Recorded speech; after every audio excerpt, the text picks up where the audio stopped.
everyone, and thank you so much for joining us on the weTHRIVE podcast. My name is Casey Clark, and I'm your host, as well as the Chief Growth Officer of C. Clark Consulting. And today I have the pleasure of interviewing Daya Naef. So thank you so much for joining us. Thank you for having me. Absolutely. So tell us a little bit about yourself. Oh, wow. Yes, like you said, I'm Daya Naef, and I run the Success Partner. I am the CEO and the head coach of the Success Partner. And we are a professional coaching firm specializing mainly in working with lawyers and law firms.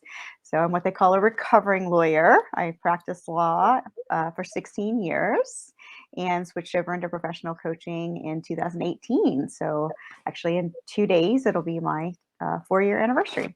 That's awesome. Congratulations. Thank you. Yeah. So how did you get into coaching from being a recovering attorney? That's a great question. Actually, there's kind of like two sides to that story. One was in working with people who needed legal services. They would get out of their legal matter and then realize that they had made a series of choices that they could have made better. And so it's like, if you could only work with people sooner. And then on the flip side, my brothers and sisters in the practice sometimes need a little bit of work around the bedside manner, around the client development matters, and then also around work-life balance, like being happy in the profession, staying out of that burnout phase or getting back into the saddle after the burnout phase. So really decided to focus on that in my coaching career. I love it. Definitely saw an opportunity and took it. Yes. I love that. So, as you know, the name of our podcast is weTHRIVE. So, what exactly does that word thrive mean to you? I love it. Thrive is sort of the juiciness of life. Surviving we can do. We've all seen us try to do it over the last couple of years, Yeah. pivoting, living our lives, keeping our businesses afloat. And thriving is like that next level, that the icing on the cake, the actual spirit, the effervescence, the actual extra stuff that really keeps us going and motivated. Yeah, I love how you say the icing on the cake. I'm a visual person, so I'm like, yes, it's just a little extra. Love that. So, what obstacles have you personally or professionally faced when you've been trying to thrive? Gosh, in the last 2 years, I used to do a lot of in-person networking. Speaking events were great lead locators for me, and that got all turned on its ear back in spring of 2020. And so shifting completely into the virtual world, going to making lots and lots of connections online, from going from in-person to online.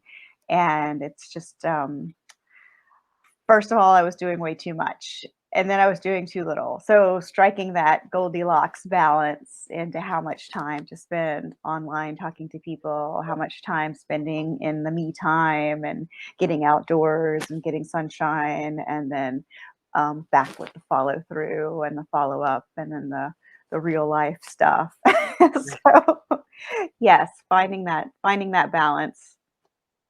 Yeah, I feel like sometimes like it almost feels like we're in like this time warped bubble. It's like Groundhog Day over and over and over. So yeah, it's definitely important to, put in that self-care and just like you said, kind of get back to the real stuff, the reality of things. So I like that.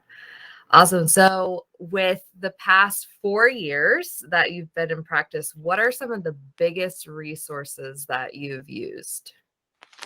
Oh, definitely my coaching network. I'm a member of the International Coaching Federation. I joined when I was doing my coach training, and I'm still a very active member of my DC Metro chapter. And we have our monthly meetings and our ongoing resources. I do my continuing education with them. And so not just the minimums for my certification, just as much as possible. And let's see, additional resources. Yeah, networking with coaches, networking with, of course, other business owners and entrepreneurs. And yeah, always professional development, a huge proponent of professional development.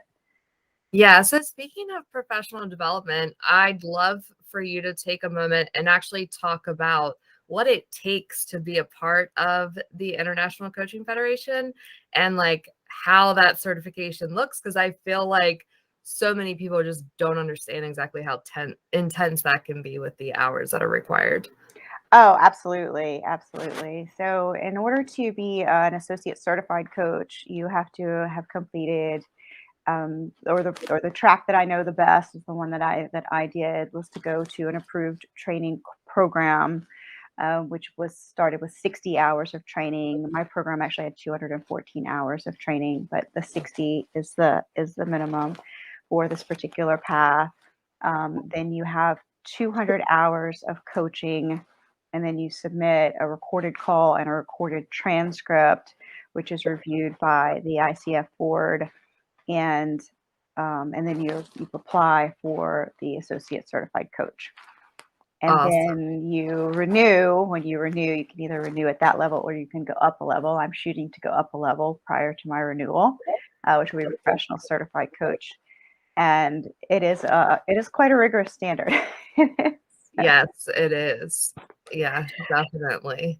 I know when I was looking at that, I was like, this is a lot of hours. And then when, you hear so many people go through it, like it seems like a lot of hours, but as a coach, and correct me if I'm wrong, but it just flies by because you love the work that you're doing. You love kind of helping guide people through that journey, no matter, what it is that you're helping them with. So time flies when you're having fun, right? It does. Yes, indeed. So, speaking of time flying, we will all get to a point at one time where people will be remembering us as something.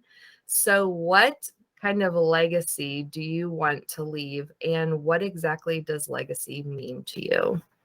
Oh, A loaded question. loaded question, loaded question. Well, legacy is something that carries beyond you for generations. And I have a very strong passion for the arts, and for animals. So I'm not exactly sure what that's going to be yet. I hope I have a couple more years to work on that. But something along that lines. I do participate in animal rescue locally, and I'm very much into realistic art. So things that are comprised of nature, landscape, and human figure. So not sure yet how to combine those, but definitely something to go into to future generations that way. Yeah, awesome. Do you rescue a lot of animals and keep them yourself? I know some people are like, "Oh, I'm fostering this dog," and then they end up keeping them. Yeah, foster is just another word for adopt, right? No. This is true. No, I would run out of space. I more like to help with fundraising and awareness, and just getting the word out on social media, and connecting people with foster organizations, as well as putting on fundraisers and helping out when I can to raise money. Sounds like you definitely know your limitations and like don't want to test that. Nothing wrong with that at all. So, as an entrepreneur, you're kind of coming up on that 5-year mark. It'll be here before we know it. And, a lot of people say, hey, if you made it through 5 years, you're doing good. So, for those people who are just starting out in business, what kind of tips do you have for them? Putting one foot in front of the other. Definitely. Getting advice. Don't take just one person's advice. Get a lot of advice. Call out some of the naysayers, and listen to different points of view. Listen to a lot of different points of view. Talk to your potential customers and clients. Listen to what it is that they want, and not what you think that they want. Um, Perseverance, positive attitude. Have a plan. So, Have a plan. and the list goes on, right? It does. It does. Definitely. So is there anything else that you'd like to share with our listeners that, kind of popped up that you haven't shared so far? Um, Gosh, I don't know. I could spend hours. I think having a great network like the one that you're in and the one we've met in several times, getting out there, knowing your people, and building a good tribe of folks that are supportive, and we'll give you real feedback. We'll give Mhm. you some stuff saying, hey, maybe you ought to look at that a little bit harder before you, I don't know, invest in that pricey marketing plan. Like, I don't know, check on that. Yeah, it's definitely good to do your research, that's for sure. Yeah. Hmm. And there's a lot of people out there that, will tell you what you want to hear, right? That's true. That is Yes, true. indeed. Well, I appreciate your time today. And how exactly can our listeners reach out to you should they want to talk to you about coaching? The easiest way to get me is on LinkedIn. I'm very avid there in that network, or the Success Partner. That's successpartner.net. I think if you go to .com, it will get to me because I own both of those. They should be linked up, but LinkedIn is probably the easiest way.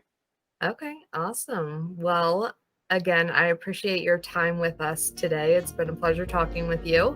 And I'd also like to thank our music sponsor, Stephen Lamar Moore, who made the music for our podcast. So thank you so much.